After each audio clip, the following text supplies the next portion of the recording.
Bonjour, bienvenue dans la série sur la mécanique quantique. Donc nous allons voir ce qui se passe maintenant quand on essaie de combiner plusieurs spins ou plusieurs moments angulaires.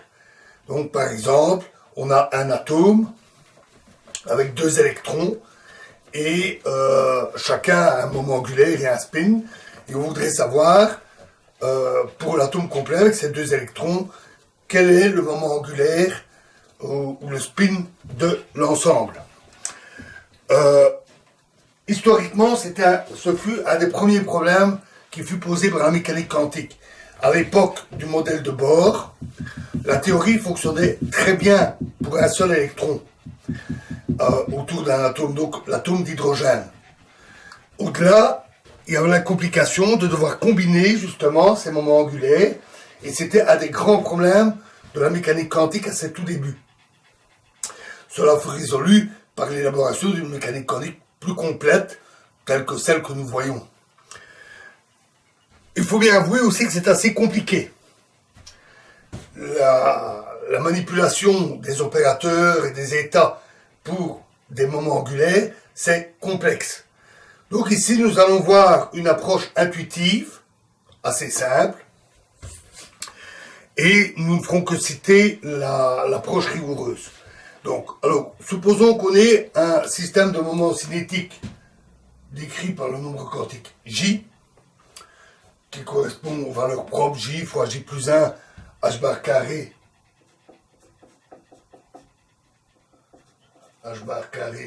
pour les états propres, les valeurs propres de l'opérateur J carré, et Jz, donc la composante du moment angulaire selon un axe vertical choisi arbitrairement en fait, selon un axe donné, varie de moins J à plus J par pas entier. En fait, c'est la valeur M qui correspond à un moment angulaire MH bar. L'état est noté tout simplement JM par le ket JM. Supposons que l'on effectue une rotation de notre système.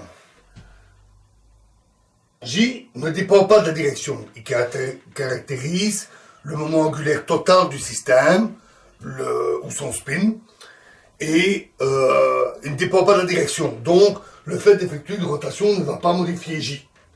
Par contre, l'axe ici peut changer, les valeurs de M peuvent changer. Et en général, on va obtenir une superposition d'états pour différentes valeurs de M, donc différents JM. C'est-à-dire qu'on recherche les amplitudes JM' pour une valeur quelconque, R, JM pour l'état de départ. Alors, on a vu qu'une rotation autour de l'axe Z revenait à multiplier par E exposant IM phi. Dans ce cas-là, puisqu'on tourne autour de l'axe Z, la direction de l'axe vertical ne change pas, la valeur de M ne change pas. Appliquer R Z phi, donc une rotation d'un angle phi autour de Z à l'état JM, donne simplement EIM phi fois l'état JM. Ou, si vous préférez, dans ce cas-là, sous la notation d'amplitude, c'est égal à delta MM', donc le symbole de Kronecker qui vaut 1 uniquement si les deux valeurs sont égales, fois EIM phi.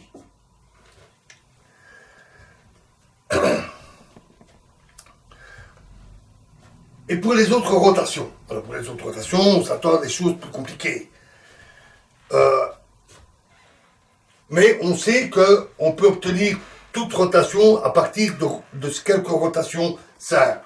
Par exemple, on peut effectuer une rotation d'un angle gamma autour de Z, puis une rotation d'un angle alpha autour de Y, et une rotation de bêta à nouveau autour de Z. Après, changement, basculement dû au fait qu'on a tourné autour de Y. Et on obtient ainsi n'importe quel angle de rotation, dans n'importe quelle direction, en combinant les trois. Donc tout ce qu'on a besoin de connaître, c'est les rotations autour de Y, d'un certain angle, quoi, dont est θ.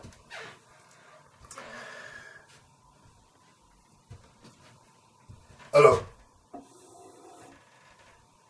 considérons maintenant une particule de spin 1. On peut imaginer qu'elle est composée de deux particules de spin 1,5. Le moment angulaire s'ajoute, les deux moments angulaires totaux s'ajoutent, donnant un moment angulaire de 1 fois h bar, bien sûr. Ça, c'est intuitif. Donc voilà le côté intuitif que nous ne démontrons pas ici. On va dire, deux particules de J égale 1,5, ça doit donner un agrégat avec J égale 1. C'est toujours intuitif. Et avec 3 particules, ça doit donner J égale 3,5. Alors on peut même considérer qu'on a 3 particules différentes. Par exemple, un proton, un électron et un neutron. Ceci afin de bien les identifier, donc pas avoir de problème avec ça. On a la particule 1, la particule 2, la particule 3. Et elles sont bien identifiées. Donc supposons que nos 3 particules ont leur spin en haut, le long d'un axe Z vertical, choisi arbitrairement. Donc on va noter ça, puisque c'est le spin 1,5, il peut avoir l'état plus ou l'état moins vers le haut ou vers le bas de moment angulaire 1,5 h bar. Donc nos 3 particules ont leur état de spin vers le haut, on va le noter comme ceci, et si on applique une rotation d'un angle phi autour de Z, on sait que ça revient à multiplier chacun par EI, chaque spin 1,5 par EI phi 1,5. Et donc, RZ appliqué à doit donner EI phi demi 3 fois, puisqu'on a 3 particules, à plus. Et ceci, c'est égal à EI 3 phi demi plus. Et ça, 3 phi demi. Et donc, ça correspond bien à ce que nous avons ici. M égale 3 demi. Juste là, c'est cohérent.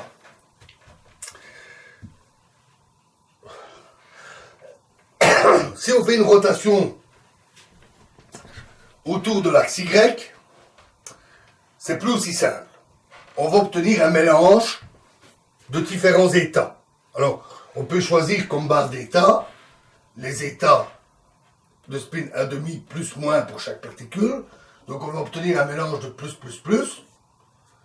de plus moins, de plus moins plus, de moins plus, de plus moins moins, moins plus moins,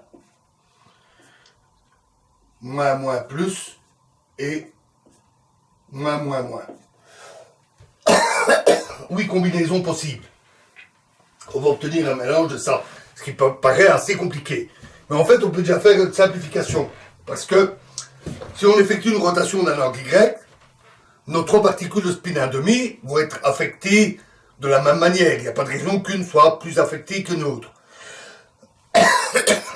Donc la probabilité ou l'amplitude d'observer la 3e basculer vers le bas, ou la 2e ou la première, c'est la même chose. Les 3 peuvent être traités sur le même pied d'égalité. De même pour les 3 ici. Donc il nous reste seulement 4 possibilités. Alors regardons ce qui se passe pour ces combinaisons quand on effectue une rotation autour de l'axe Z. Donc comme ici. Bon, ici on l'a vu, ça correspond à M égale 3 demi.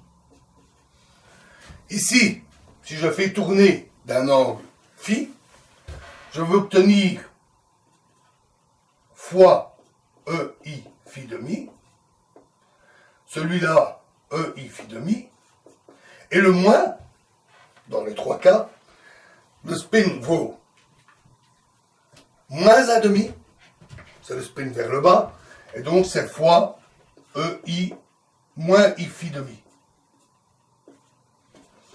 Et le résultat, c'est EI phi demi. Les deux ici se simplifient.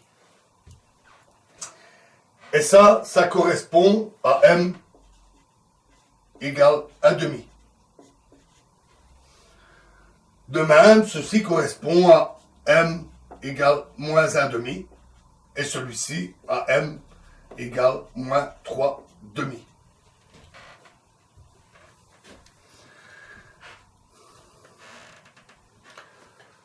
Alors, revenons à notre rotation.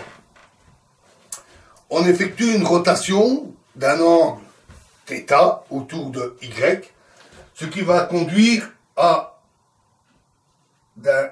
une orientation S pour le départ, à une orientation T pour l'arrivée, comme nous notions pour nos appareils de Stern-Gerlach, vous vous rappelez, une petite notation préférée. Alors, par rapport à S, on a les états plus et moins, et par rapport à T, on va les noter plus prime, moins prime, pour une orientation différente. Alors, quand on effectue une rotation d'un spin à demi, on obtient une certaine amplitude A, qui est égale à plus prime plus, d'avoir ce changement. De même, une amplitude B d'avoir moins prime plus. Et donc, en appliquant à ceci, on obtient que sous une rotation, plus, on a 3 fois le plus ici, donc on obtient A cube, plus prime, plus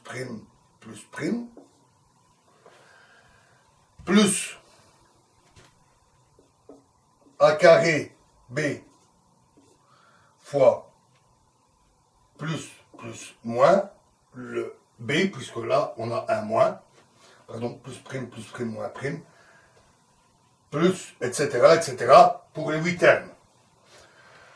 Alors, on a vu que ça correspondait à des valeurs de J et de M bien précises. Donc, on a que l'état 3 demi par rapport à S est égal à A cube fois 3 demi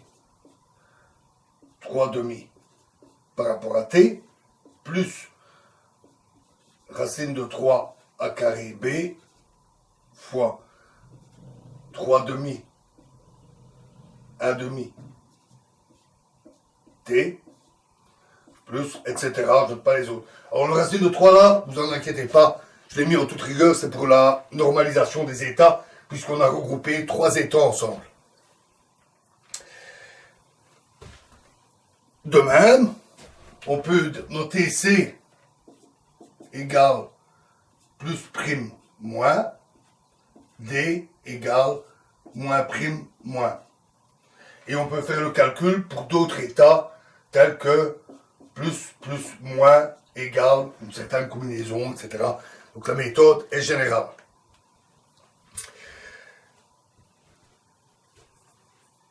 Alors, considérons le spin à demi. Donc plus, moins, ça correspond au spin à demi. Et une rotation d'un angle θ autour de Z, de Y, pardon. Un angle θ autour de Y. Pour le spin à demi, on connaît la solution. Nous l'avons vu. Nous avons étudié ça. On obtient A égale D égale cos θ demi. Et C égale moins B égale moins sin θ demi.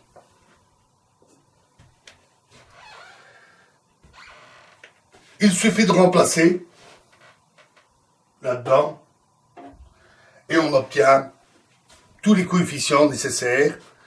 On sait maintenant ce qui se passe pour une rotation d'un angle quelconque autour d'un axe quelconque pour un état de spin 3,5. Et on peut faire ça pour n'importe quel spin, n'importe quelle valeur de J, et ainsi calculer les combinaisons qui se produisent. Alors, on obtient ainsi beaucoup de cas bien sûr possibles. Il y a un cas particulier qu'il faut citer, c'est J0, une rotation autour de Y d'un angle θ, J0. Donc quand J est pair, et que M vaut 0. Et on effectue une rotation. À ce moment-là, l'amplitude est notée PJ cosinus de θ, une certaine fonction P qui dépend de J, bien entendu, et PJ est appelé polynôme de Legendre, du nom d'un mathématicien. Avec quelques exemples, P0 vaut 1, pas de spin, pas de moment angulaire. P1 est égal à cos θ, P2 est égal à la moitié de 3 cos carré θ moins 1, P3 égale la moitié de 5 cosinus au cube de θ moins 3 cosinus de θ, etc., etc., etc.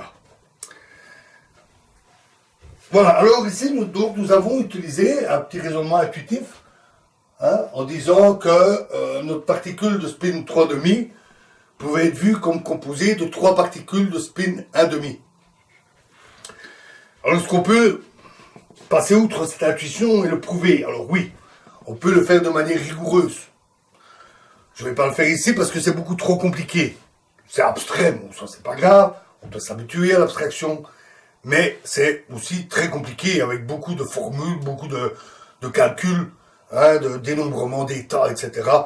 C'est pas très parlant. Ce qui compte, c'est qu'on peut le faire de manière rigoureuse et précise. Alors, ce que nous verrons dans la prochaine vidéo, ce sera les résultats de ces traitements rigoureux. Donc, je vous donnerai quelques informations sur les règles générales qui sont obtenues et nous verrons également le cas des symétries de parité et de renversement du temps sur les systèmes avec plusieurs moments angulaires. Je vous remercie.